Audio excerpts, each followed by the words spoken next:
I'm Sandra, and I'm just the professional your small business was looking for. But you didn't hire me because you didn't use LinkedIn Jobs. LinkedIn has professionals you can't find anywhere else, including those who aren't actively looking for a new job, but might be open to the perfect role, like me.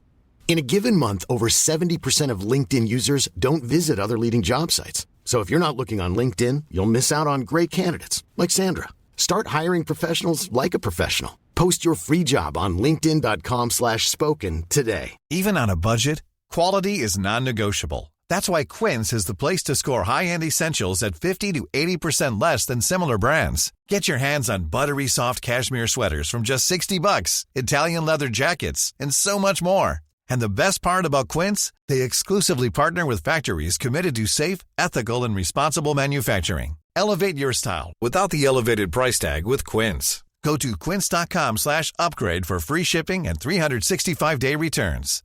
Millions of people have lost weight with personalized plans from Noom. Like Evan, who can't stand salads and still lost 50 pounds. Salads generally for most people are the easy button, right? For me, that wasn't an option. I never really was a salad guy. That's just not who I am. But Noom worked for me. Get your personalized plan today at Noom.com. Real Noom user compensated to provide their story. In 4 weeks, the typical Noom user can expect to lose 1 to 2 pounds per week. Individual results may vary.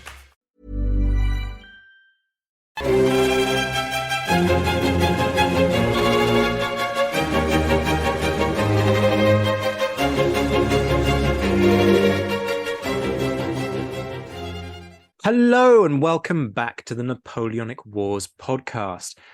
This is an interview I've been planning to do for a number of months now, but it is timely. And the reason it's timely is that there is a fantastic new book coming out very soon, which I am going to take a punt on and say that we are going to be describing this as important and eye-opening. I have made my guest blush even before we started with the first question, but that's the high level of anticipation with which I hold this book. There is a book forthcoming called The Horrible Peace, British Veterans and the End of the Napoleonic Wars. It's written by the brilliant Evan Wilson. He's an associate professor in the Hattendorf Historical Center at the US Naval War College. He is an award-winning historian. In 2018, he won the Sir Julian Cobbett Prize in Modern Naval History, and his first book was on the social history of British naval officers 1775 to 1815. So now he's turned to the dark side. Having done the Navy, he's now turning his attention to the Army.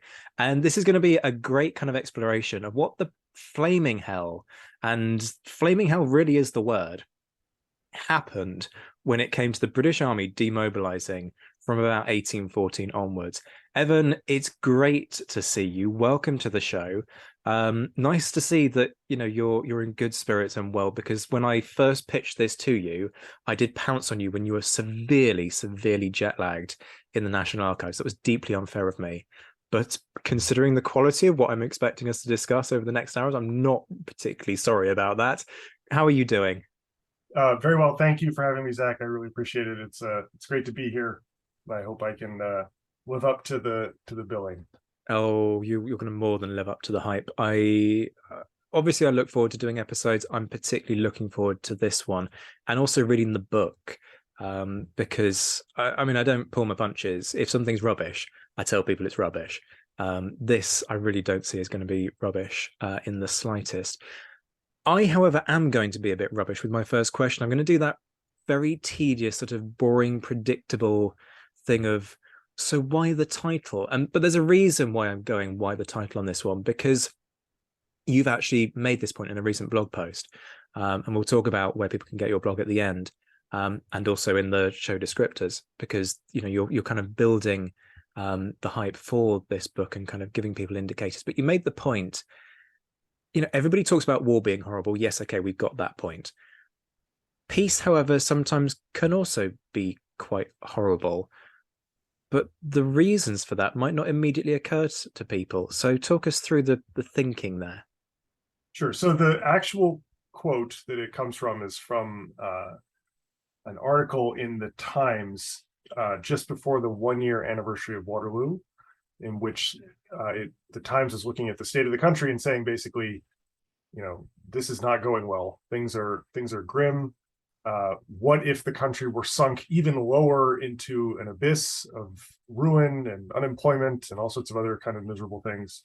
And then it quoted a passage from Tacitus's Histories, in which the translation is basically, I'm going to describe to you what happened after Nero died in 68 CE, when it was things were so bad, there were all these wars and awful things, and it was horrible even in peace. And so the title comes from that phrase, horrible even in peace. And yeah, I mean, I think the first important thing to say is that like war is hell. That's fundamental. I'm not here to say that war should be glorified or was better in any way, but just to make the point that when wars end, especially very long wars like the Napoleonic Wars, they impose enormous transition costs on the societies that fought them. So there are economic transition costs like war industries. So if you ran a business or worked in a business that had, over the course of the last 2 decades of war, arranged itself to depend on government contracts for supplying the armed forces, then in 1815 and 1816, you were in for a very rude surprise when the government canceled your contracts, probably throwing your business out of business. And so there are massive unemployment problems, especially in Birmingham for the armaments industry. I mentioned this in the blog post, but Isambard Kingdom Brunel's father, Mark Brunel, had made a fortune selling boots to the army, and they canceled his contracts for the boots when the army didn't need any more new boots, and he ended up in debtor's prison, and eventually his fancy friends bailed him out. But there were enormous transition costs on the economy. Budgets are slashed, unemployment spikes. The general sense in 1815, 1816 is that the country's broke and full of poor people. Many of them were returning servicemen. The Industrial Revolution is just getting underway, so it's not like you can, go back and work in the cotton mills. That's not an option yet. There are also social and sort of emotional costs involved with the end of the really long war. So separated families are reunited, which can be a wonderful thing. And it's one reason why sort of fundamentally, even if this peace was horrible, it's better in that sense than war. But it doesn't always make for happy reunions. Certainly the servicemen have seen some things. Domestic violence spikes in the aftermath of the war. Crime spikes in the aftermath of the war. Men who had a clear purpose and formed like familial bonds with their messmates on campaign or on the ship were now cut off from that source of support. So from the serviceman's perspective and also from the family perspective, being reunited after the war was not necessarily always a happy affair. And then one of the things that I was surprised to have my book end up talking about, I wasn't planning to do this, was some of the strategic costs of the end of the war. That you think this is the beginning of Britain's greatest century. David Cannadine even wrote a book called Victoria's Century, right? Talking about Queen Victoria, Victoria's Century. I get it. And it's, it is true. This is Britain's greatest century. And Waterloo marks the beginning of that 99 years of the Pax Britannica and all that. But for the 10 years after the war, this is not Britain as a global superpower. This is actually a Britain that's really suffering to fund its armed forces. It slashes the budgets like crazy. You've won this great victory. You've got an empire that you now need to protect, but you don't have any money to protect it with. And so strategically, actually, this is a surprising period of uncertainty, of, I wouldn't go so far as to say horribleness, but it is certainly surprisingly bad for the British strategically. There's wars still going on in India with the Marathas, in Sri Lanka, in South America, the revolutions are ongoing. So there's plenty of hotspots around the globe. There's real concern that there's going to be another war with the United States after the War of 1812 ends. For the first 3 years after that war, remember, that war had resolved nothing. It was status quo antebellum. So why wouldn't they go back to fighting again? So lots of reasons why sort of economic transition costs, social and emotional transition costs, and then strategic costs, why peace in 1815, 1816 was not the storybook ending that I think people had hoped for the end of the wars. I mean, that's a bit of a mic drop moment. There's quite a lot for us to unpack there. Sure. There are so many directions I want to take this in, but I'm going to start with just the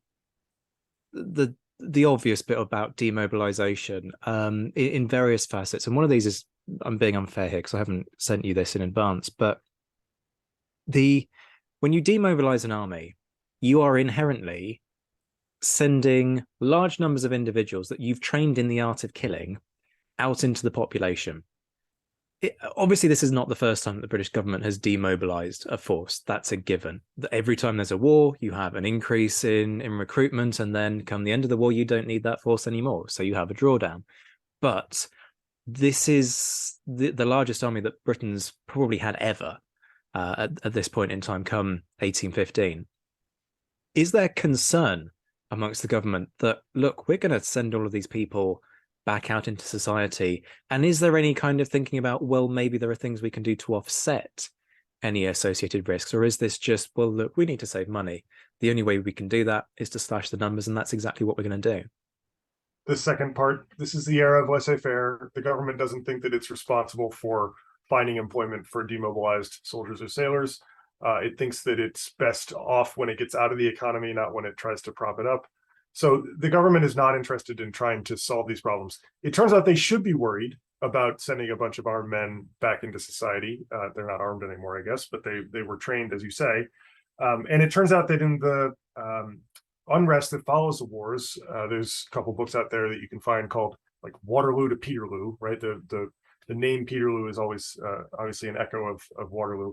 That Peterloo is not the only episode of major unrest in the post-war years. It's the one that's most famous, of course, but there's lots more happening. And in those riots in 1816, 1817, 1818, a couple of attempted coups, things like that, some real serious stuff. Demobilized soldiers actually are training many of the protesters to be more disciplined. So they go out onto the moors to drill.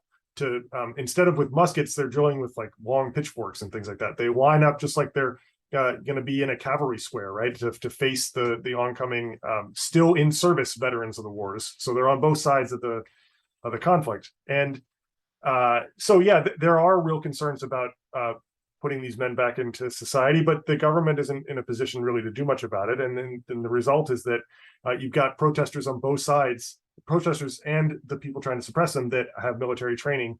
And that makes the post-war protests particularly violent and particularly difficult.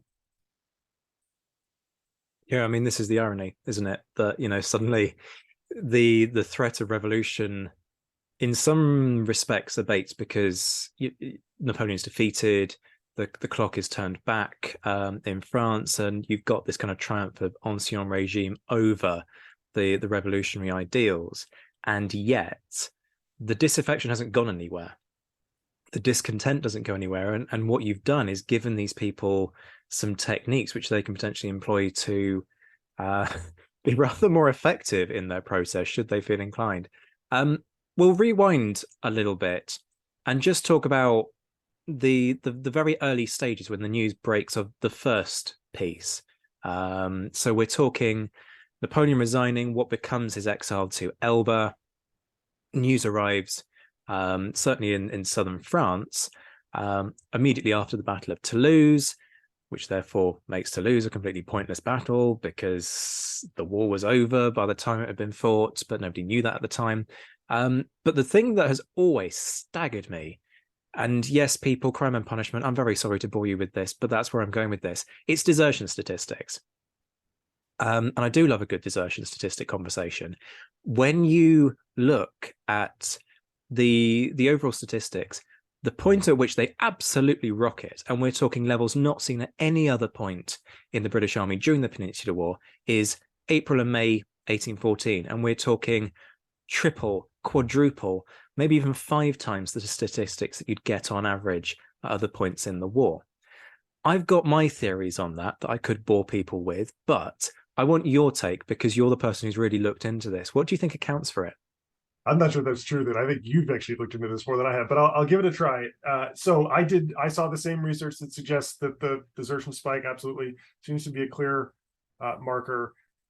My understanding of desertion is that, you know, low morale is the common thread across desertions, but that can be caused by lots of different things. Why would you have low morale in April and May of 1814? You think the war is over? This would be a time to be happy. Well, as I saw it, probably a couple different things happening.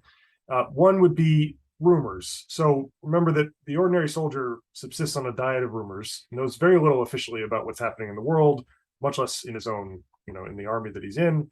So I suspect that in April and May 1814, there were tons of rumors about where the regiment was going to be sent next, because the war was over in Europe. They didn't know it was going to come back again, but the war was over in Europe, but it was not over in the United States. And lots of regiments were threatened, and then lots of regiments did get redeployed from France to Canada or to New Orleans or to the other campaigns there. And you can put yourselves in the shoes of a serviceman in Toulouse, having just gotten really drunk, having won the great battle and ended the war, and Napoleon's gone, and everyone's proclaimed Louis the 18th the king, and they're saying, great, now go fight some Americans in New Orleans. I can imagine why you might say, I don't want any part of that, thank you very much.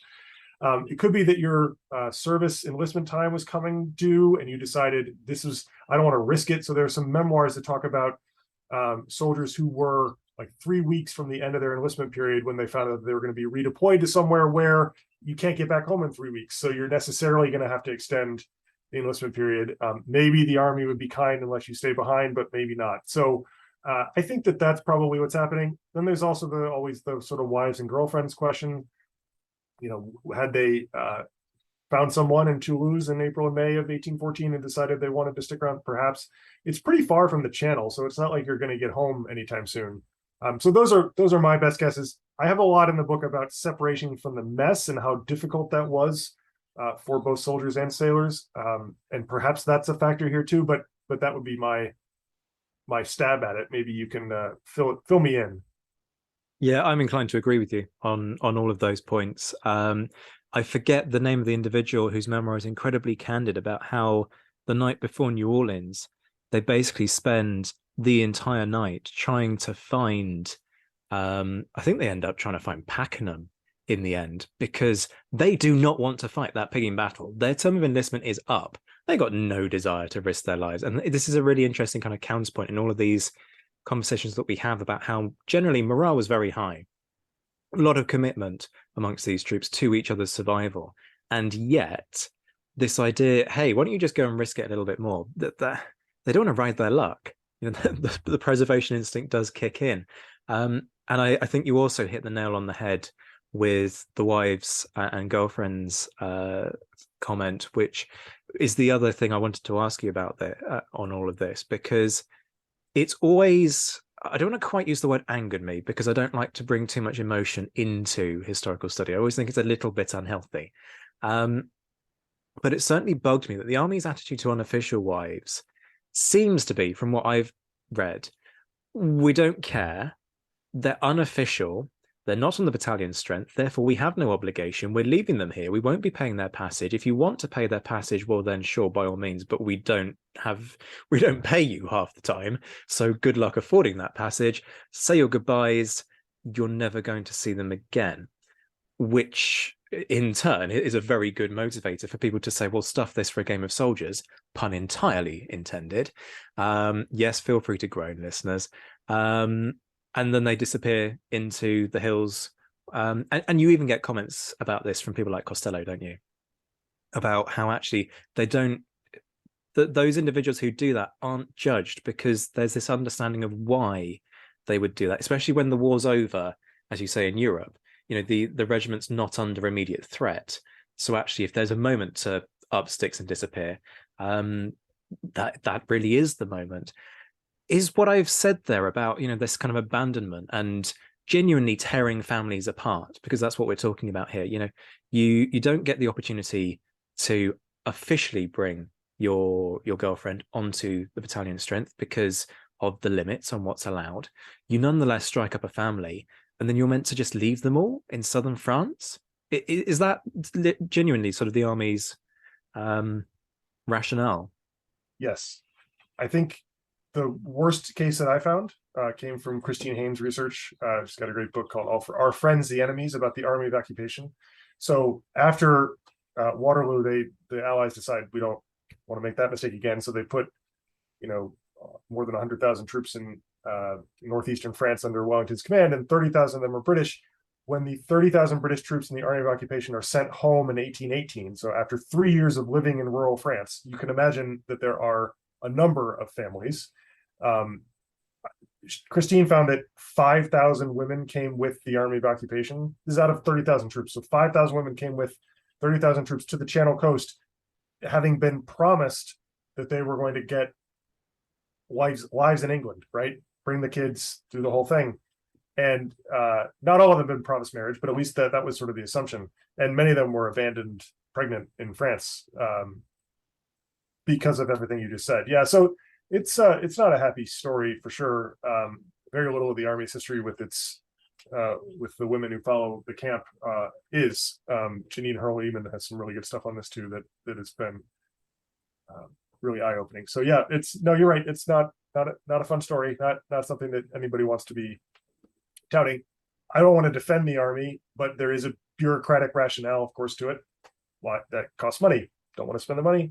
Okay, but it's heartless. It absolutely is. And it very much taps into this kind of horrible peace theme, right? I'm going to go out and say it does make me angry. It's one of the few points where I get emotionally invested in this period, and I get angry. Bizarre. I don't get angry about flogging. I do get angry about abandoning people's families on the dockside in France. There you have it, folks. That is my Achilles heel. That's my trigger. So we all know, of course, with hindsight, 1814 isn't the end that everyone thinks it's gonna be. So on a practical level, how does Napoleon's return from Elba suddenly affect everything? Because it's your cat amongst the pigeons moment, right? You're making all of these plans. We're going to demobilize these troops. We're going to redeploy these here.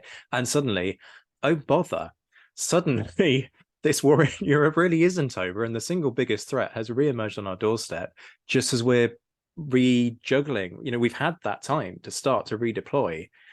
So how much of a change does this end up being? Or isn't there enough time for this to fundamentally lead to a change in policy? It just kind of ends up being this blip. So the first thing I'd say is I read that framing of what happened in 1815 all the time, and that's accurate insofar as it goes. I don't like that framing, though, because I think it's important to say that the British were largely, maybe not entirely, but certainly to a significant degree responsible for Napoleon's return from Elba, and that it's easy to blame Louis XVIII, who didn't know what he was doing, sure. It's easy to blame the Tsar for sending him to Elba. That's also true. But there's a lot of blame on the British side. I wrote an article about this in the Mariner's Mirror called The Monster from Elba, in which I pick apart all the mistakes that Britain made in the course of getting Napoleon to Elba, what they did when he was there, and then when he came back. So yeah, it's an oopsie moment, but it's also like, no, you did this to yourself. This was your own fault. And one of the points I make in the book is that one of the reasons why Napoleon was able to come back is that the Navy just didn't keep him on Elba. I mean, you'd think that the British Navy could keep him on an island, and he did not. They did not. And that's the Navy's fault on a tactical level. But it's also an operational and a strategic failure because there weren't enough ships around to keep him there, because the Navy was demobilizing and sending every other available ship to the war in North America. And also because Castlereagh didn't give good instructions to the people on the island about whether Napoleon was a head of state, which he was, or a prisoner. Everyone in Europe thought that he was a prisoner, except for the people who were supposed to be imprisoning him, who treated him as a head of state. So there's some really comical episodes here, like the ships that are stationed in the Mediterranean, which have been way cut down, so they've been basically taken off station, but there are a few still there. All the ships are issued with portraits of Napoleon so that they can identify him in case they come across him at sea, which is a really weird thing. But of course, everybody who's got a portrait of Napoleon on their ship is immediately accused of being a secret Bonapartist because they think, oh, you've got the portrait on your ship, right? So there's a lot of comical episodes like that. But anyway, so yeah, oopsie, that's part of it, but also like actual British mistakes that cause this to happen. It's what my next blog post is about. So you'll see more about that soon. But anyways, yes. So Napoleon's back. What does the Army do about all this? Because this is clearly the Army's responsibility now that the Navy has blown it and let Napoleon come back. The Army's got to pick up the pieces. Okay, so there are about 36,000 men in the Low Countries that have been sent there under Sir Thomas Graham. This will be familiar to people who know the Waterloo story. I'm not providing new information, but you can sort of divide the Army's scramble here into two, trying to solve two different problems. One is the quality problem and one is the quantity problem. So the quality problem is that the troops that they sent to the the Low Countries are bad. They are not good at being soldiers. So they need better soldiers. That's the first problem. One way to solve that problem is to send Wellington. So they do that. That makes a difference. They also get lucky. So the 52nd Light Infantry, which is one of the better regiments in the army, was supposed to go to North America, and it tried to go to North America twice, but bad weather turned the transports around and they had to go back to port. And then they found out that Napoleon had escaped. So they said, hang on, don't go to North America, go to Belgium. So that was important.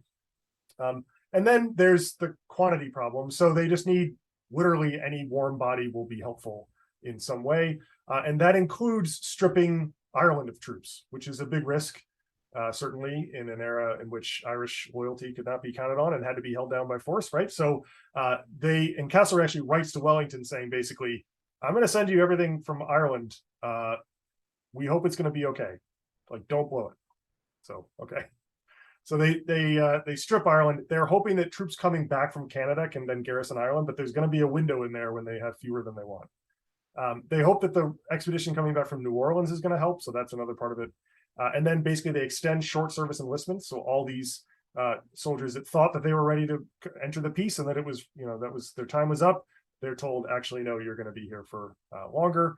They tried to turn around troop convoys whenever they could. So there's one headed to Bermuda that gets turned around and sent back.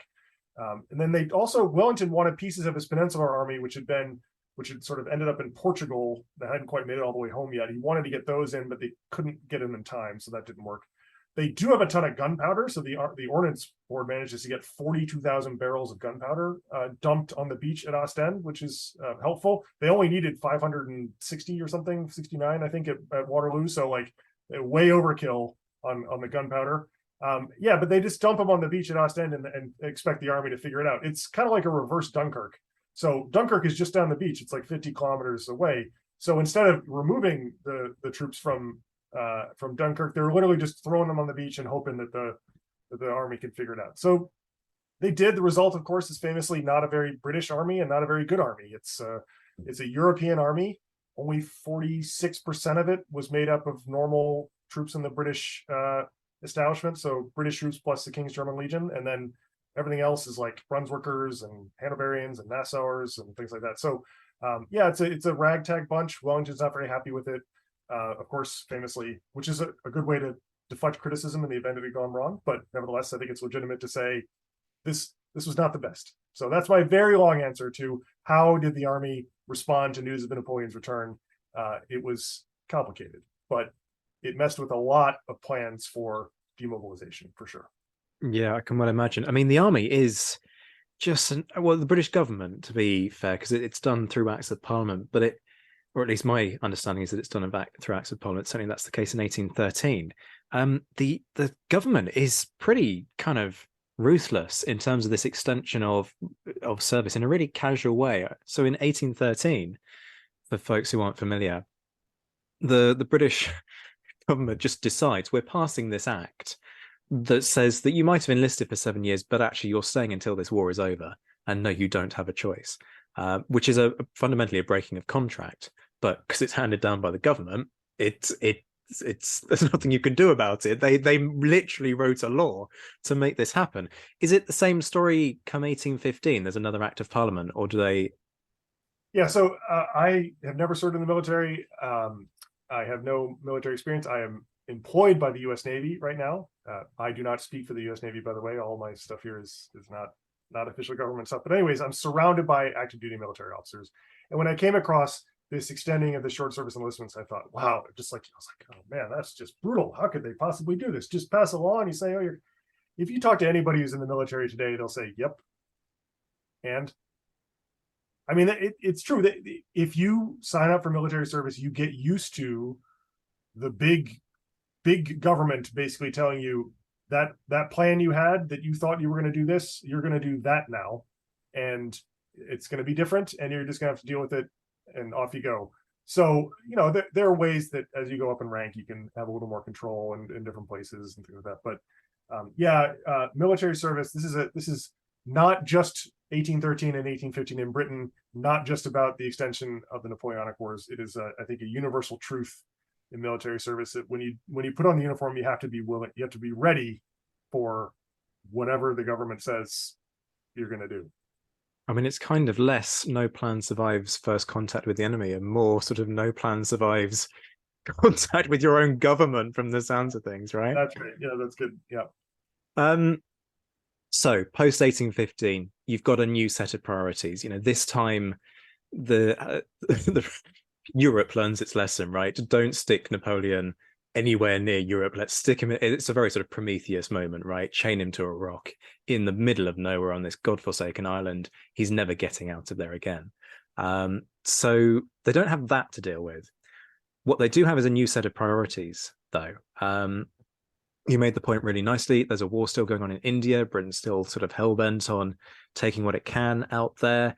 You've got a whole series of colonies that it's grabbed through varying means and then doesn't decide to hand back for varying reasons. You've got conflicts, as you've said, breaking out in South America, traditionally an area where Britain has kind of looked with a bit of jealous interest because of a lack of access to those markets. So what are the new priorities for the army post 1815, and how does that impact on the experience of the rank and file who stay in? There are, broadly speaking, three priorities for the army after 1815. The first one is the army of occupation. Don't make the same mistake they made in 1814. You've got to prioritize that first. That's where Wellington is. That's where 30,000 good troops are. That's what you make the French pay for, so it's free. That's probably priority one. It'd be to say that the army of occupation.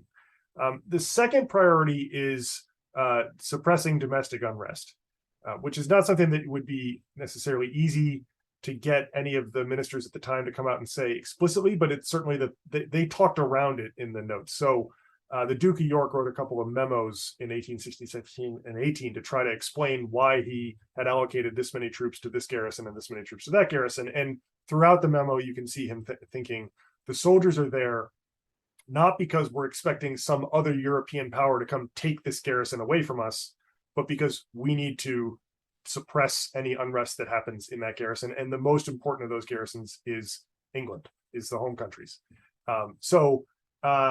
They build a lot of barracks after the wars inland to try to separate the soldiers from the pubs. If you station soldiers in pubs, it's a good news, bad news situation, usually bad news, but it was cheaper.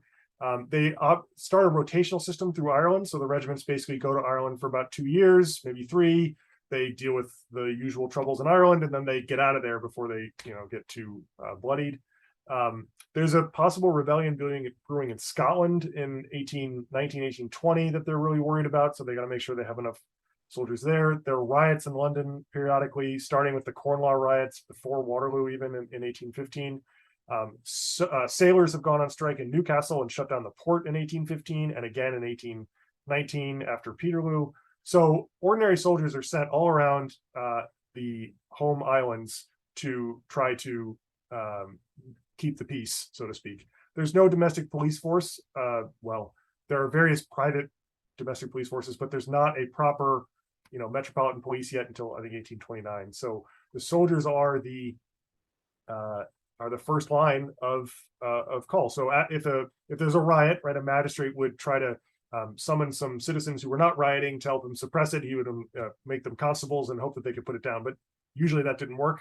So he had to call the army in. And then when the army shows up, the army's not happy about this. Nobody wants soldiers in front of a riot. They're not trained for it. They don't have non-lethal force, right? You can sort of use the butt of your rifle, but you can hurt somebody pretty badly with that if you do it right. So the soldiers are unhappy doing this. It's a miserable job. Some of the veterans, Harry Smith, for example, one of the great veterans of the Peninsular War, who goes on to fight wars on 4 different continents, says that his post-war service was the worst service he had in his entire career in the army, because it was just this sort of miserable, counterinsurgency, basically, but at home. And it was a very unhappy time for a lot of soldiers. And obviously unhappy for all the people rioting too. There's a flip side of this, right? Then the final issue is garrisoning the empire. So yeah, you got to send soldiers all around to do that. The planters in the West Indies, basically, I don't know if I want to use the right word here, but they tell the government, we will withdraw political and financial support for your activities if you do not send us X number of soldiers. And so the Duke of York says, okay, here is X number of soldiers to keep the white supremacy in place in the West Indies. So that's some of what soldiers are doing there too. And then, as I mentioned, yeah, there are wars at the periphery of the empire. My book sort of winds up at the Anglo-Burmese War of 1824, 25, 26, when you can finally start to see the economic situation has improved and there's enough recruitment happening back in the home countries to send new troops out to the theater. But yeah, there's plenty of hotspots all around the world to be sent to, and there are also some really dull spots to be sent to, where basically you just sit there and hope you don't get malaria. So I'm not sure that it would. If you're asking like, what was the actual experience of the rank and file after 1815? I mean, I don't think anybody wanted to be fighting in Spain again, but at least, I don't know, there was at least a clearer purpose about fighting in Spain than there was if you're stuck on some remote island worried about mosquitoes.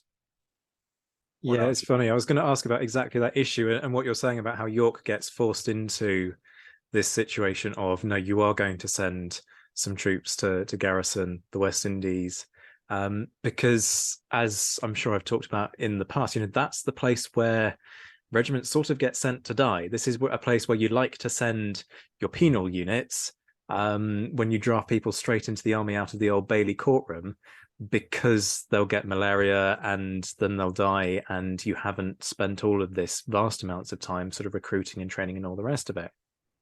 So how much sort of twisting of an arm is required to make him make that judgment in, yes, okay, we are going to send the troops to prop up the colonial regime? It's hard to say. I think the memo is the series of memos are structured as I'm going to go through every garrison in the empire, and I'm going to say, this is how many troops I think we should have in that garrison. This is how many troops we actually have in this garrison. And this is how many troops you're saying I can have in this garrison. So there's a sort of 3-part structure to it.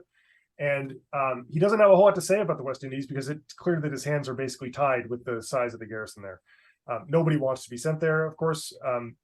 There's been some recent research done that suggests that the death rates weren't actually as high as you'd assume they would be, but the popular perception of the death rates were high enough that it would cause people to say, I don't want any part of that. So yeah, garrison duty that's what soldiers do. That's normal standard operating procedure, right? In peacetime, that's what an army's for. So in that sense, you'd say for the rank and file, it's just a return to normalcy, and that's fine. But yeah, it's a dull existence full of alcoholism and disease, right? It's grim. It absolutely is. How does all of this differ for the Navy then? Because fleets still have to be mothballed. That's nothing new. Nelson being the one that everybody loves to turn to, and his unending fight for a command as people rotate in and out of half pay. Do you get a similar problem? Because the Navy recruitment is a bit different, right? In that you've got impressment, which is literal conscription, sorry, albeit sort of kidnapped conscription. So it's even worse. So you've got a population that in some respects you'd expect would be quite happy to finally be released from basically indentured labor. But the flip side is, of course, you now don't have a job. You're now in a market where you're going to struggle, because it's not just you who's being let go. Suddenly all of these people with seafaring experience are being let go. And, as we're going to come on to discuss, there's these big problems in terms of aftercare. So what's the situation like there? And what is the Navy focusing on? Is this very much kind of cut the numbers, we need enough to patrol the highways, the seaways, and that's it? Or are there other priorities at play? No, you've hit a lot of the key points. There are, broadly speaking, 3 different components of the Navy that would need addressing. So there's the ships, there's the men, and there's the officers. So we'll start with the men. You mentioned that already. The sailors are, in theory, in a much better position to face the peace than soldiers, because sailors have a marketable skill. You can get a job on a merchant ship doing what you were doing in the Navy. Unfortunately, there are 100,000 fewer jobs at sea after 1815 than there were before 1815, because that's about how many men were in the Navy were suddenly gone. And the merchant marine does not suddenly expand by 100,000 jobs. So the likelihood is that you're going to be unemployed. If you can get a job on a merchant ship, you're likely to be underpaid and in a very sort of precarious situation where at the drop of a hat, you could be removed and replaced by somebody else because there's just so many people available. So sailors have a tougher time than you would expect them to have, given that unlike a soldier, at least they have a marketable skill. They try to take matters into their own hands, so they shut down ports and strikes. They demand wage raises. They demand fixed ratios of manning to tonnage, so that if your ship is, say, 100 tons, you have to have X number of men serving on that ship, so you can't, merchant owners couldn't skimp on the size of the crew. It doesn't work very well, to be honest. They get some gains, but they're usually very temporary, and then they quickly reverted back. So the story for the men is a grim one. The reason there are no more jobs at sea is because the Navy has cut dramatically back, as you mentioned. So the idea that the Admiralty has for the post-1815 Navy is to have 100 ships of the line available, but only maybe a handful deployed at any time. But you mothball the vast majority and have them ready to go if you needed to fight another fight. So a lot of latent power, but not a lot of actual deployed power. What actually ends up happening in practice is that it's really hard to find 100 ships of the line that are still good enough to go to sea. The dockyards get quickly overwhelmed by the return of the fleet. So the dockyards, their funding gets cut, and then they're told, by the way, you need to dramatically reshape the fleet for peacetime and mothball these ships, and they don't have the manpower to do that. When they start to pull up some of the planking on ships that have been built during the wars very quickly to get them to sea, to protect the sea lines of communication, do all that, they discover a lot of the ships are rotten, so they have to be either condemned and broken up, or they have to be totally rebuilt. So the ship situation is really bad. And it's one of the other surprising points that I found in doing the research for the book was that this is the Pax Britannica. Supposedly, this is the Royal Navy enforcing a global peace. In the 10 years after the war, the Royal Navy is not capable of doing that. And in fact, when sabers start to rattle in the United States and say, hey, we're going to go to war again, the United States threatens to build 10 ships of the line. They're going to have a whole new Navy that's going to fight the British on the high seas in the next war. Basically, the word from the Navy is, we don't want any part of that. Please make this go away. And so the world's first arm control agreement comes in 1818 when the US and Britain decide, hey, let's tone it down. Neither one of us wants to build a new Navy. We're both broke. So let's just take a step back. And that's really important in world history, really. It's the Rush-Bagot Arms Control Agreement in 1818. And that defuses attention with the United States. But that's not from a position of strength. That's from a position of, I can't afford this, right? Or another example would be, it's not until the mid 1820s that the Navy actually reaches the goal that it had set for itself in 1815 of X number of 100 ships of the line ready to go. And then finally, in the Caribbean, during the Spanish-American revolutions, there's a real big piracy problem because you've got all these demobilized sailors that have come out of the various European navies. You've got these republics that are declaring their independence and fighting the Spanish. You got the Spanish who are trying to keep a lid on the whole thing.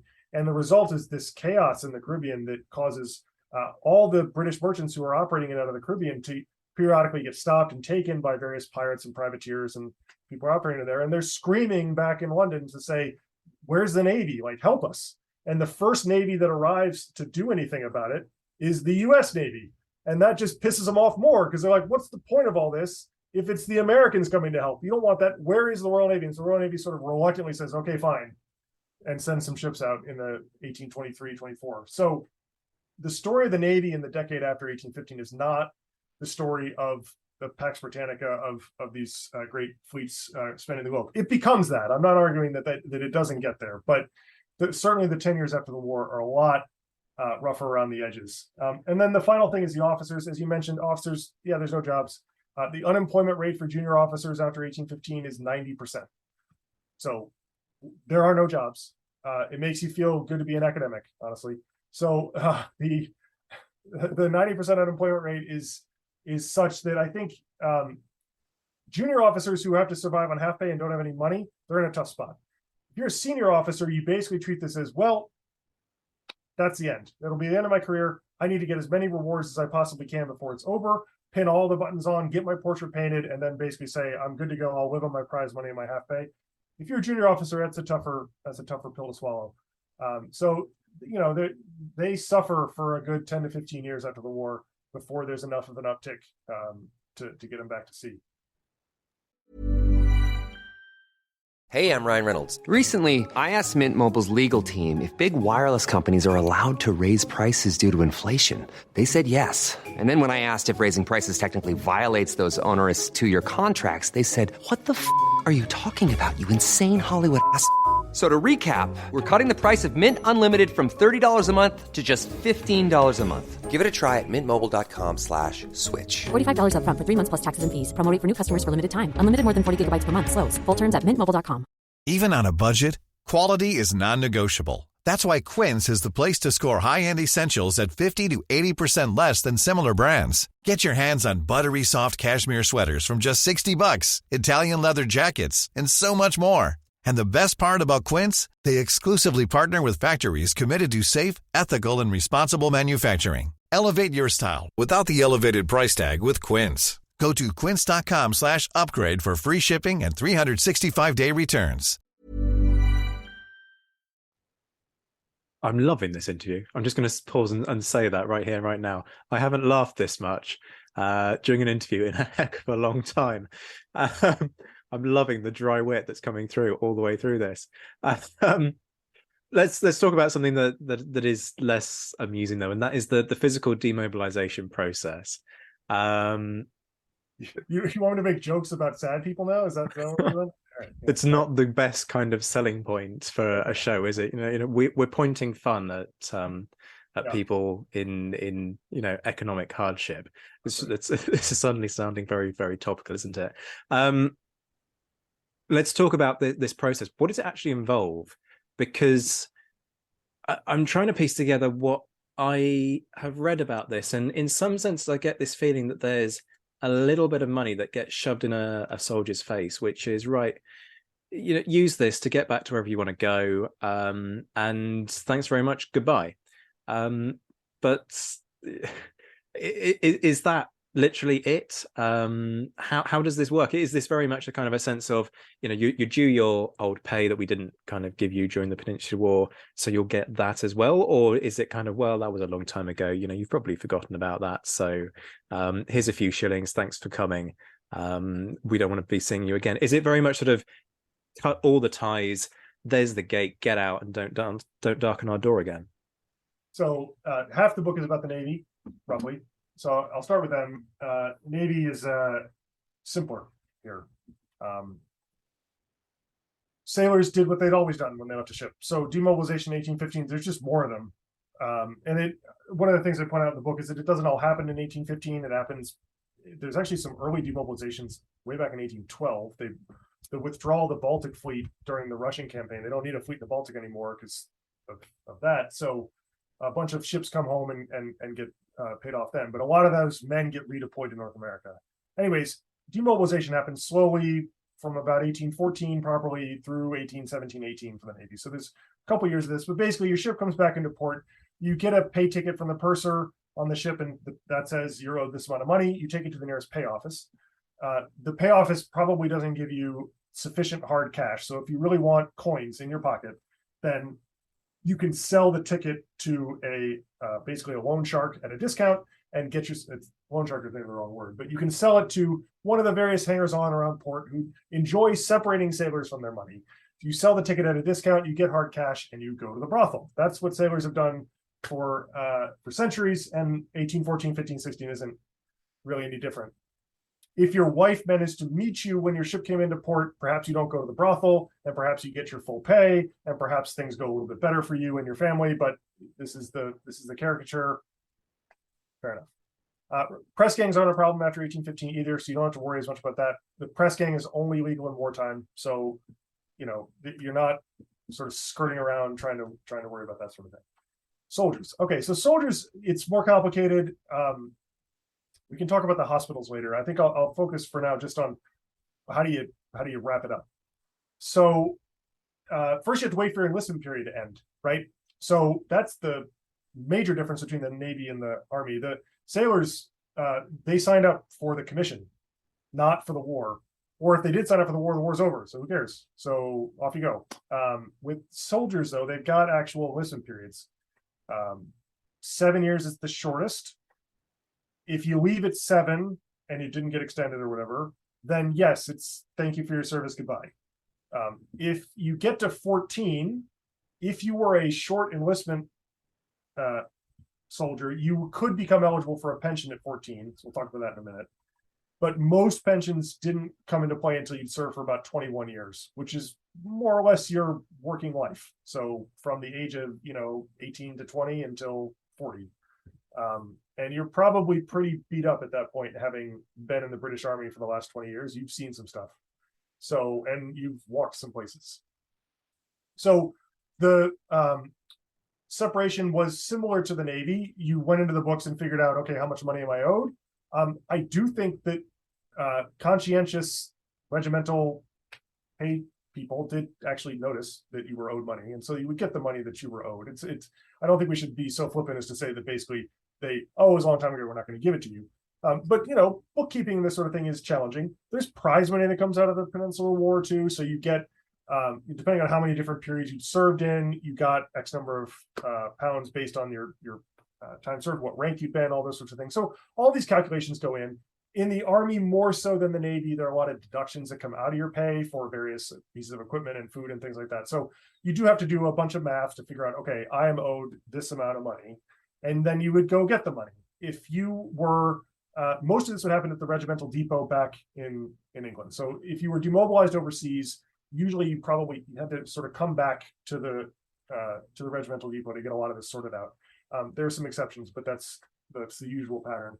And then, yeah, you're right. So if you're from Scotland or Ireland, you get a little bit more money to get home. And if you're from England, you're just given the normal amount. So England and Wales. So yeah, you're given some money and told goodbye. If you have a pension, that means that you are now interacting with a different but related bureaucracy, which is the hospitals. And I think that's, I'll stop there for a second, but the hospitals are another complicated system. I mean, that's exactly where I was going to go next with this. So, I'm just going to let you carry straight on. Okay. I mean, you've got Greenwich and Chelsea, right? Is it better with the hospitals? I've never quite understood, and this is purely because I haven't read into it, but I've never kind of understood the pension system. There seems to be this inclination to sort of throw some money at you if you're an out pensioner. Yeah. But does that mean that you also get sort of medical aftercare, or is the kind of the hospital notion just, well, you go to this place, you get assessed, and then they decide how adversely you've been impacted by your service? Hospitals are about money more so than they're about care. The in-resident pensioner population of both hospitals is tiny. So tiny is an exaggeration, but there are 2,700 resident pensioners at Greenwich in 1815. There had been about 250,000 men who'd served in the Navy over the course of the war. So that's a rough estimate. So 2,700 resident pensioners, 250,000 people who had served in the Navy. It's a small population. I don't have the numbers for Chelsea in front of me, but it's similar that the resident pensioner population is very small. The out pensioner population is large. So especially for the Army. So again, I'll sort of run through the Navy real quick because it's actually simpler. Lots of people could be eligible for a pension in the Navy, especially if you were wounded in your service, but the pensions usually kicked in when you prove to the board at Greenwich Hospital, I can't do my job anymore because of injuries I suffered while in naval service. That's actually a pretty narrow thing to have to prove.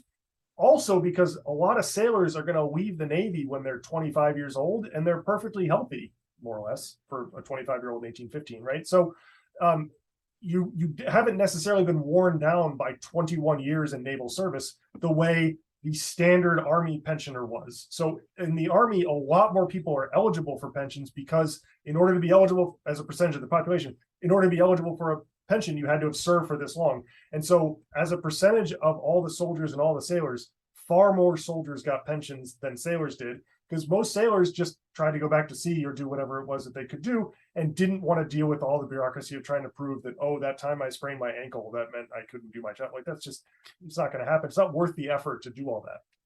So to give a sense, like there's about, I think, 4 times as many out pensioners at Chelsea Hospital in the post-war years as there are at Greenwich. So it's like 80,000 to 20,000 ballpark in those years. So if you're an out pensioner, yeah, you get periodic payments. Your pension was based on an assessment of your disability and your time served. and whether you had actually been a good soldier or not. So if you had a disciplinary record, that could really hurt your ability to get a pension, which is something that you might want to look into one day. There's one study that's been done of pensioners in the first half of the 18th century that shows that of all the out pensions granted by Chelsea Hospital, 0 of like 25,000 pensions had a disciplinary record. Now, perhaps that's some creative bookkeeping, but nevertheless, a clean record was really important. Some sort of disability would really help increase the pension. But if you wanted to sort of throw an average number out there, I'd say a shilling a day was about what you could maybe get. That's about 18 pounds a year. So in terms of spending money, that's like drinking money. That's not living money. So what the best case scenario from the government's perspective and from the pensioners' perspective, frankly, was to go through all the paperwork of leaving the army, get your pension sorted out, then go back home, get a job, and every quarter go to the nearest pay office and get drunk. And then that was your pension. So like that, there's some memoirs about this too. It's fantastic. That was the ideal. In practice, you can't live on 18 pounds a year. So you're going to have to do something else, but you might not be able to either because of your disability or because the job market's so bad or for whatever reason. So the pension system left a lot of people expecting one thing and getting another. It left a lot of people not able to make ends meet and needing to figure out how to do that pretty quickly. So I think that explains most of the pension system as I understand it. That's absolutely perfect. And it leads me directly to where I'm going next. I mean, it's almost like we planned this, isn't it? And it's about adjustment to civilian life. And rather than go straight in with where I was planning to go with this, I just want to pick up on what you're saying there about the shortfall. Because the fear, certainly within society more broadly, is that you demobilize, you get a spike in crime. Because you've got all of these people who are suddenly short financially and they can't get a job because of the nature of the market. And so, well, what are you going to do? You've got to find a way to survive. And of course, we know full well that in the army, there is this culture of if you haven't got what you need, you're just going to have to find ways to acquire it. So is there this kind of big spike in crime and are there any sort of efforts to offset this problem? Is there any kind of evidence of leniency that you come across?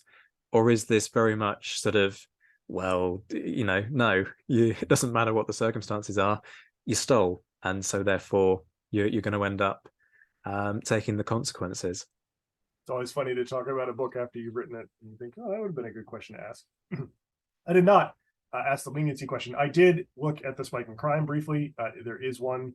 The number of cases that come before Old Bailey, I think, doubles in the 5 years after the war. So that seems to be real. A lot of them are crimes of poverty for all the reasons that we've just talked about. So that tracks. I think the other thing to sort of piece together here, right, is that the misery that the soldiers endure who are demobilized is going to depend on enormous numbers of circumstances, including are they from an agricultural community? And were they agricultural laborers before they were soldiers? And is that what they're going back to do? If so, then the thing that's going to matter most to them is the eruption of Mount Tambora in 1815, which causes a year without a summer in 1816 and a typhus epidemic in Ireland. So that could be one source of the misery that they're going through. If they are sailors, maybe they're lucky and they got a job on an East Indiaman and off they went and off they go. Or maybe not. Maybe they weren't able to make that meet. So it's a lot of flexibility in sort of how all this worked. But in taking a sort of 30,000 foot view, there's a spike in crime. There is widespread misery. The job market's terrible, especially in the aftermath of Tambora, which is the largest eruption in recorded history. Though every time I say that, I read about another volcano that someone else has found that it's bigger. But it was a big explosion, bigger than Krakatoa. That's the one everybody thinks about. It's bigger than that. But it caused a year without a summer in 1816 that caused widespread misery, and that was really bad. So it was horrible, you might even say. I mean, that's kind of apt, isn't it? In terms of, but also really kind of unlucky, right? You the one point when you really don't need something like that to happen. It's literally the worst moment in the last sort of 20 odd years for an event like that to happen. I mean, yeah, it's never good, obviously. Well, no, but you're right that flooding the agricultural labor market in Britain and then having the harvest fail is a deadly combination. The global weather events that came out of this were really spectacular. So where I am in New England right now got 6 inches of snow in June. So yeah, really awful stuff. That's not good for anybody's harvest, right? So yeah, Tambora is definitely a part of the story and definitely part of the background to it all. And yeah, it is just one of those, you know, acts of nature that you can't account for. So a really kind of knotty little question next. Mental health and the impact of war. Now, this is where the big challenge, I guess, becomes separating what we now understand about mental health with what the appreciation was, and more crucially, perhaps wasn't back then. But do we have indications of the impact, which is going to have been there? You only need to pick up one memoir to see the horror of what people witnessed on a daily basis. But also, do we have any signs of how people tried to deal with that? So you've covered a lot of the key points, which is great. No, that's really helpful. So yeah, you can't diagnose PTSD in 1815 because the word doesn't mean anything to them.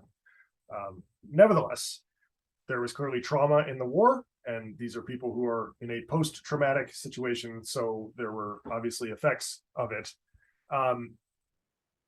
The way that they talked about it, either in memoirs or at the time, and the sources for this are these tricky memoirs that you have to be really careful with as you parse through them, would be melancholy. So that's usually the word that you'd see, a sort of a lingering sadness about whatever, a sense that you're not yourself. And so you can see some manifestations of this in some memoirs. So one of the ones that I spent some time with is technically he publishes an anonymous memoir, and he, in the late 1820s, he's still in service. He finally gets out of the army, and he goes back home, and he talks about how every stream reminded him of a different battle, and he's clearly got the war in his head. Now he's writing this in the 1820s when in a sort of romantic, capital R, context. So certainly that's influencing how he's perceiving things. But nevertheless, he says, you got to believe him when he says, I saw this battle here, I remember this battle there. He decides at one point that he's going to get rid of an old oak stump. That's his task on the farm, right? He's all right, I'm going to get rid of this thing. And he says, well, I was in the army, so I have a marketable skill, unlike those stupid other soldiers. I'm going to blow up the oak stump. So he gets some explosives together and tries to blow it up, which nearly kills him, of course. And all the people in town are muttering about this crazy guy back from the army. Like, what is he trying to do? This idiot, right? And so it doesn't really work. He eventually does get the stump out of there, but it's clearly that he's not feeling at home. And so he goes to visit his old regiment a couple months after he left. And he said, I immediately felt like I was at home. I felt like I was back in the place where I wanted to be. I regretted ever leaving the army. This is my family. This is my home. So that kind of nostalgia, which is literally from Odysseus, the prototypical veteran, right? Archetypal veteran who's coming back home. Nostos means homecoming. So this sense of like, I'm missing my home is clear in a lot of the memoirs, even though they're filtered through this romantic lens. And then the melancholy of just sort of feeling like they're not quite able to ever make that adjustment. That's as close as we can get. I mean, I'm sure someone could do a better, more detailed study of it. I certainly was interested in the question, but it's just so tricky because of the distance and because the sources for it are memoirs, not necessarily written contemporaneously, and often with some sort of agenda about what they're trying to. So yeah, it was a real challenge, but that's as close as I got, was just the sense of melancholy on the one hand, and then nostalgia and missing their comrades on the other. Yeah, I mean, it's the big challenge, right? You know, you said it yourself. Not only have you got the distance, it's that thing of it's very hard to analyze somebody who's not in the room. And sure, if you were able to invent a time machine, I'm sure we could find all sorts of things, but it's an incredibly hard thing to tap into. And I know some people have sort of toyed with this idea of, can you do a PhD on equivalence or however you might want to label it, on historic cases, and actually haven't gone through with that process of applying to conduct the PhDs because it is such a knotty, kind of methodologically complex problem. This is another tricky one. It's about reputation in the community.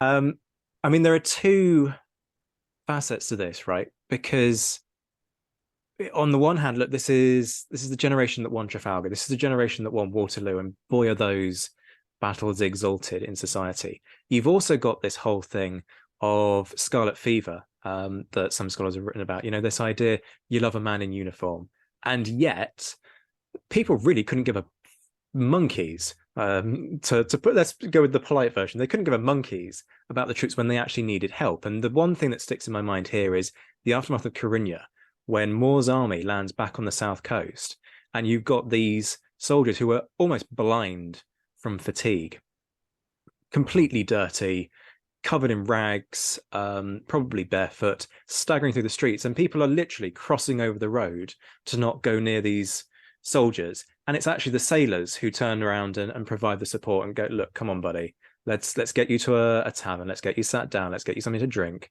and start that nursing process. So you've got these two kind of competing notions of, don't come near me, you're a soldier, and we don't consider the soldiers to be reputable. And yet also, well, you're the generation, you're literally the people that vanquished Napoleon. So how does all of that come together? Is there a reverence there, or is it very much, well, you're not sort of the sort of person I want to associate with? So it's hard to draw big sweeping conclusions, but I'll do my best because, hey, why not? Sailors, I'm sorry to keep starting there, but they have a sort of clear through line here.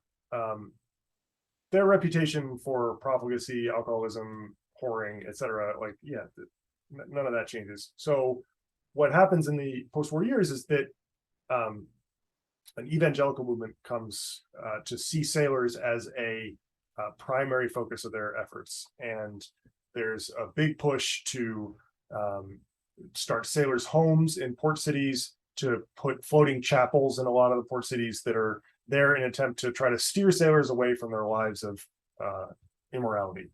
And whatever you think about that, it was clearly an effort to try to improve the lives of sailors as they perceived that to be the best way to do it.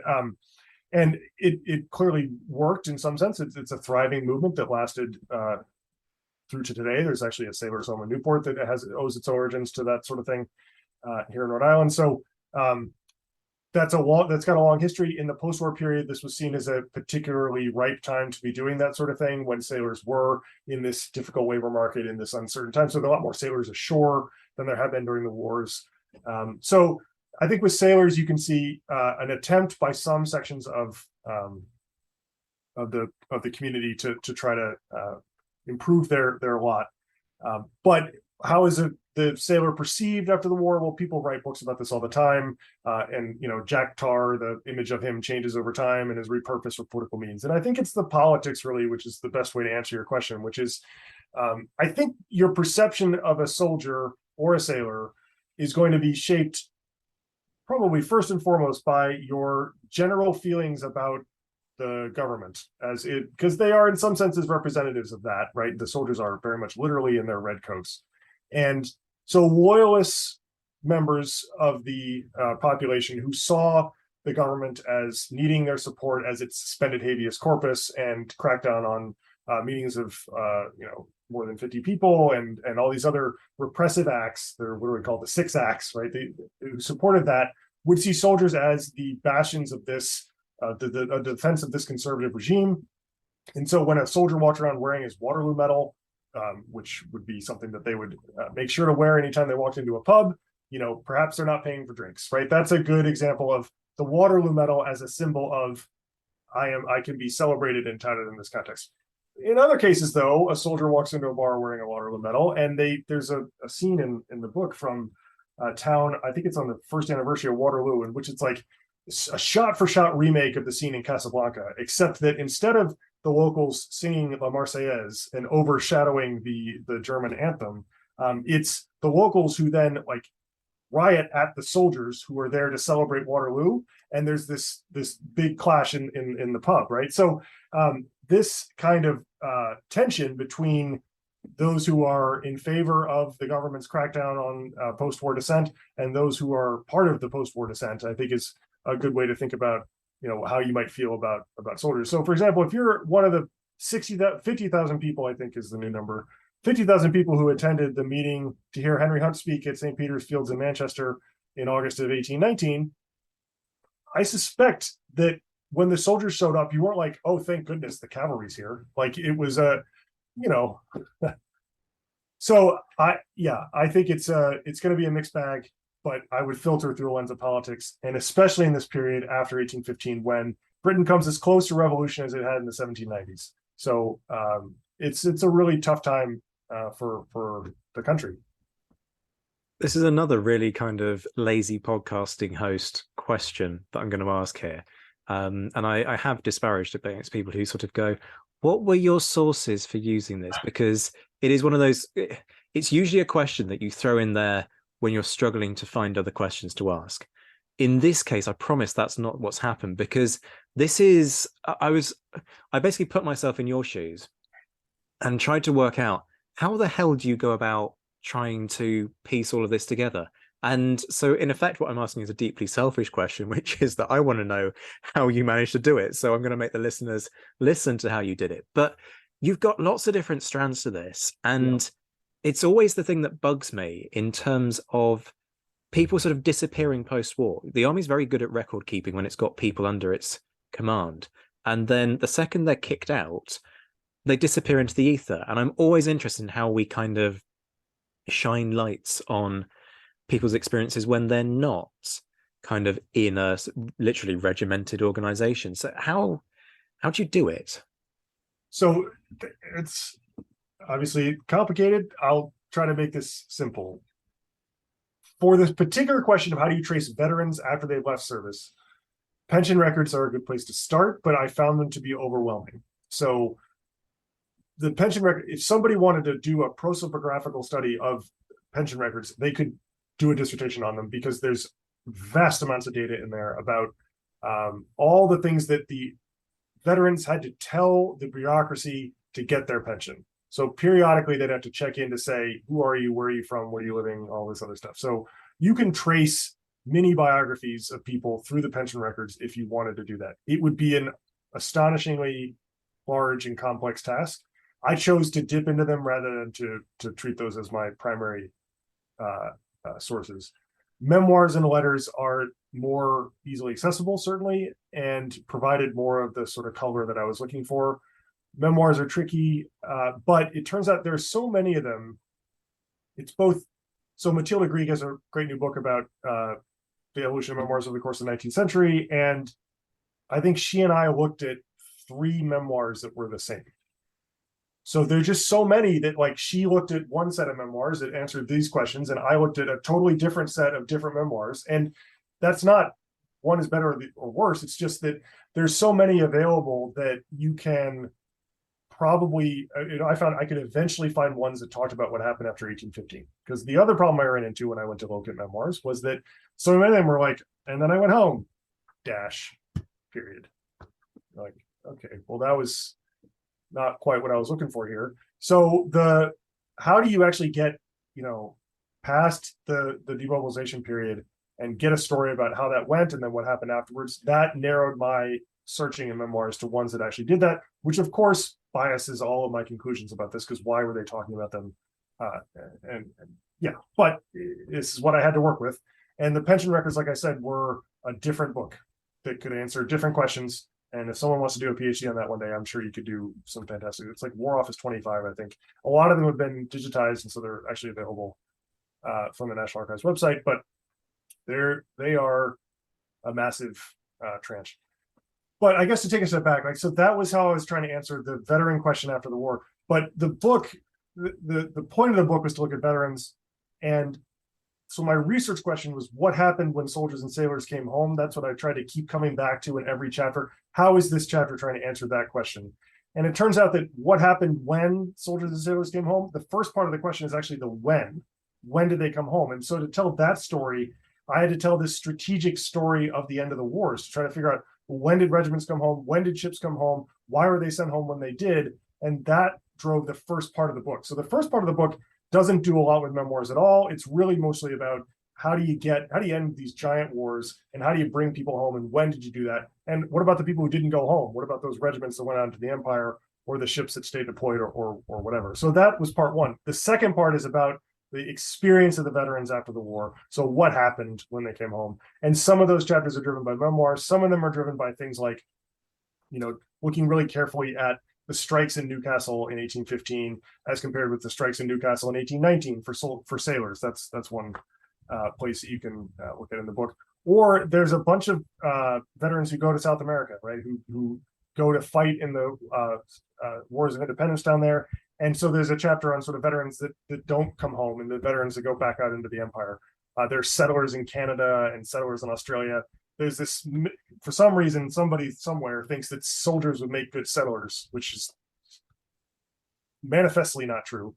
They are, it turns out you send soldiers out into the wilderness and they're like, well, I'm pretty good at being a soldier, but I don't know the first thing about farming. And that's kind of what you need to know when you're out there and doing that. So Australia and Canada have all these programs to bring veterans out there to give them some land, and they end up canceling all the programs in the 1830s. It's like, well, that was a waste of time. So there's some couple good books on that I was able to read. So some of it's secondary stuff, some of it was primary stuff. But yeah, there's not one answer. I think if somebody wanted to rewrite my book and ask the same question, but in a different way, it would be get to the pension records and just dive in. And basically the concern would be, could you ever come back up for air, or would you get into the pension records and that would be that.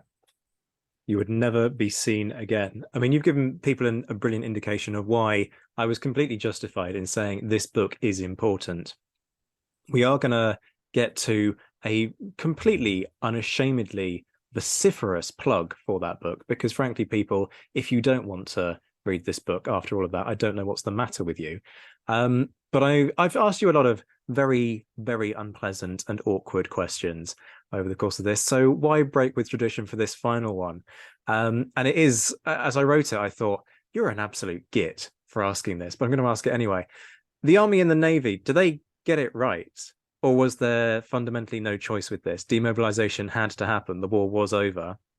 They don't know what aftercare is. So they were always going to do this. Or were there things that actually could have been done, even within the constructs of the time, that would have enabled at least some kind of easing of the challenges that these guys faced when they get kicked out? So I think classic interview question. I'm going to answer my own question rather than your question. That's fine by me. Yeah, did the government get it right? So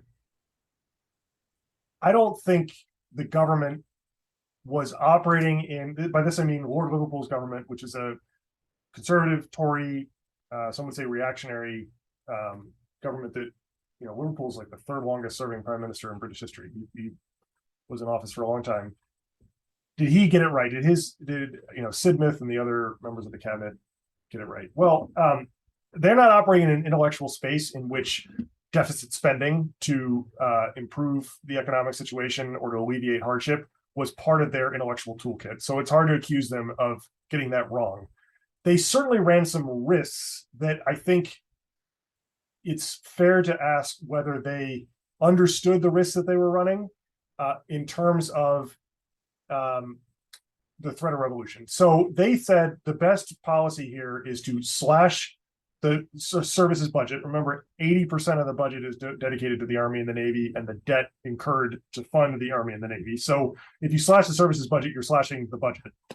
They said, we're going to slash the budget. We're going to try to deal with the debt they were really worried about for good reason, depending on how you do the math. The debt to GDP ratio, GDP is a fuzzy number, but it works for this purpose, was 250%. So 2.5 times the size of GDP was the public debt owed, which is actually higher than it was in 1945. So if you're sitting in that in Westminster in 1815 thinking about that, I think, yeah, you gotta worry about the debt. That is a big number, and you gotta slash the Army and Navy budgets in order to deal with the debt. So that makes some sense. But this idea that basically getting the government entirely out of the economy and just letting the chips fall where they may, man, that's why they end up having to pass all these repressive legislative acts like the 6 Acts, like the, suspending habeas corpus and all this stuff, because that's exactly the kind of thing that could easily have backfired. And there are a couple flashpoints. Peterloo is the most famous, when you can see a different version of events result in a revolution, properly. I mean, the Cato Street conspiracy in 1820 tries to assassinate the cabinet. They've been infiltrated by the Home Office, so it all fizzled and they were captured. But they were serious. I mean, historians struggle with the Cato Street conspiracy because it was kind of buffoonish and kind of silly, and the threat, it's not clear, was actually that high. But on the other hand, like if it had worked, it only takes like one plan to get it right, and if it works, the entire cabinet's dead. Who knows what would have happened at that point? So I think the government ran a bunch of risks that they did and didn't understand, and they got through it. But man, there were some close calls. Because they slashed the services budget, I don't think that asking the question whether the Army and the Navy got it right is, I don't mean that your question was unfair, but I don't think it's fair to the services because it's not clear what they were able to do, right? So I did look up some stats for this. So the Army and the Ordnance budget combined in 1815 was about 50 million pounds. Okay, so that's a round number we can go with. In 1819, so 4 years later, it was 9 million pounds. That's a haircut, right? That's more than an 80% budget cut. That's not just like, oh, we're going to cut back a little bit. That's like, you don't have an army anymore, right? The naval budget in 1815 was 23 million pounds. In 1819, it was less than 7 million. So that's like a 75% haircut. So this is real, like, we're talking about real budget cuts, not just, oh, we're just going to trim a little bit of fat here and there. We are eliminating the force that won us the Napoleonic Wars. That is no longer the force that is going to be available for us to deploy in the post-war period. We're going to have to build a new one. So if you're in charge of the Army or the Navy, like, I don't know how you look at that situation and think, yes, my number one problem is the welfare of my ex-soldiers. I think you have to respond to that by saying, my number one problem is I don't have an army anymore. Like, what am I supposed to do with that? So those numbers really stood out to me as an indication of the ways in which the government approached the problem. And the problem they saw it was the debt. The only people that they were willing to go to bat for were the landed interest, of course, and that's where the corn laws come in. That's a protectionist measure to try to protect the profits of large landowners. And that they passed in 1815 amid riots in London. The lifeguards got called out, people got shot. So they were in a difficult spot, but they made some choices that certainly were politically controversial, shall we say, and ran some risks. I mean, that's a home run of an answer right there. Evan, I knew I was going to love this one. You did not disappoint in the slightest. We get to that ever so slightly awkward point in the interview where I now ask you to plug your book as if what you've done for the last hour and 15 minutes isn't in itself a shining advert for the book. So pre-orders are open now, right? So it's out June 30th. Where do people get it? Because I'm going to push people to go and get it from the publisher because, people, the usual story, that's how the small royalties that authors actually make from this find their way back to the author when you go direct to the publisher. But also you've got a blog out. Yep. You're on social media. Give me chapter and verse on how people can stay up to date with what you're doing. So I think the podcast will have the information on discount codes that can be used for free international shipping, since if many of the listeners are not in the United States, then there'll be a discount code for that. And that you can use at the publisher's website, but of course you can buy it from any of the various large booksellers. So I'm trying to blog about it to try to get a little bit of awareness about what's happening. So it's evanmwilson.substack.com, or you just look for War and Peace and Evan Wilson. It's called War and Peace. And I'm posting once a week, and I encourage you to sign up for an email. I'll email you on Monday mornings, and that'll be that. And hopefully you'll learn a little bit more about the book then. I would say that I think the book has a little bit of something for everyone. It's got some strategic analysis of the end of the wars, some of which I think is new, and I hope that people agree. And then it's got this story of the horrible peace, of the misery that followed soldiers and sailors home after the wars. So that's what I'm hoping that people will get out of the book. Yeah, it does ship in June. I think it might ship in May in practice, but so somewhere time May or June would be good. But I hope people enjoy it and tell me what they think. Thank you, Zach, for having me on. It's been great to talk. And I don't know if I've sufficiently plugged it, but we'll leave it there. I find this uncomfortable on several different levels, but nevertheless, buy my book. It's great. That message is thoroughly endorsed.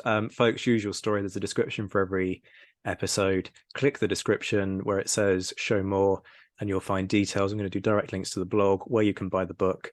It'll have Evan's social media, Twitter handle, all of the stuff that you need to stay up to date on what's happening with this book. Evan, what a tour de force of an interview. I have chuffing loved this one. Thank you so much for your time. Thanks so much for having me. Folks, if you're new here, remember to hit the subscribe button so that you can find your way back. If you're a fan of the period, you can immerse yourself in a Napoleonic Wars pod universe, full of exclusive bonus episodes, a Discord server to chat with the wider Napoleonic enthusiast community. Yes, there is one. They're a lovely bunch of people too. There are also socials, the chance to request episodes, and even a course dedicated to the period. Head over to Patreon, the link is in the description, to find out more. Much love to all of my Patreon supporters. Bear in mind that if you want to enjoy a specific perk from a tier, like joining the monthly online course that I run, you can now edit your pledge to secure individual perks rather than the whole perk package. Drop me a message via Patreon or Twitter for more details. Shoutouts to my mentioned in Dispatches patrons: Rob Griffith, Brendan Teeling, John Haynes, Beatrice de Graaf, Lynn Dawson, Lucy Tatner, Jim Deary, Josh Keeney, Alexandra Leon, Colin Fieldhouse, Stephen Colson, Jim Getz, Jeff Maple, Ed Koss, Indiana Fats, Hugh Brennan, Alistair Campbell-Grieve, Andy Meeking, Mark Anscombe, Bruins Girl, Mark Trowbridge, Miles Reedy, Nick Overland, Graham Goodwin, Rachel Stark, Chris Pramas, Anthony Gumbau, Andrew Wright, Graham Spicer, Keys Bishop, an anonymous American, Martin Pisani, Sam Gurman, Marcus Cribb, Robin Brasher, Hospitaler, James Fluick, Natasha Hobday, Roger O'Donnell, Rod Schrager, Chris Kimball, Gary Dennis, Ted Andrews, David Malinsky, and Stephen Gillen. The Admirals: David Priest, Rob Coughlin, Graham Callister, Mark Duckers, Michael Guest, John Haynes, and Kate Walcombe. The Marshals: Ger Brown, Roy Muir, Bob Burnham, Matt Bone, Colin Zimmerman, Ryan Diamond, Stephen Ashworth, and Sean Sullivan. The Emperors: there are two of them now, Graham Swidenbank and J.C. Kaiser. And the Legion de Scholars: Dan Hazelwood, David Maxwell, Liam Telfer, and Todd and Laird Campbell. I'll be back very soon, but until then, I'm Zach White. This has been the Napoleonic Wars Pod. Take care of yourselves, my friends. Stay well, stay safe, and as always, thank you for listening.